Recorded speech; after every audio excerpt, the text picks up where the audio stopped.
even though it is not an important game really at all as far as the playoffs are concerned, I think we'd still find some value here backing the Cincinnati Reds versus the Los Angeles Angels. Right now, we got Cincinnati about plus 125 in that area, and I think that's good value in backing Brandon Finnegan today. We get to start for Cincinnati, who has been pretty sharp his last 5 starts versus Ricky Nolasco, who's yet to record a win for the Angels. So I think value-wise, although Los Angeles is a little bit hotter right now, overall their last 10 games, I see no problem in, taking the Reds here on the plus money line, a game they can definitely win. And let's talk about Finnegan right here. He's been pitching well, the young 23-year-old left-hander. He's got a pretty bright future ahead of him. He comes in to this contest against Los Angeles, 4.27 ERA, 1.35 WHIP, 4.46 ERA on the road this season. But don't let that dissuade you. Batters are hitting just 225 against him when he travels. His last 5 games, he's allowed just 9 earned runs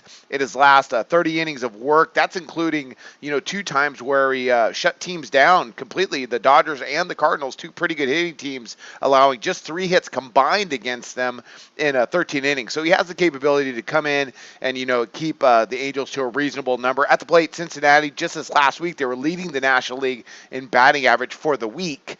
Yesterday, they had 11 hits, but only 2 runs to show for it. So they're a good hitting team, better than their losing record, I should say. They got some guys that can hit. They should be able to score today off this guy right here, Ricky Nolasco.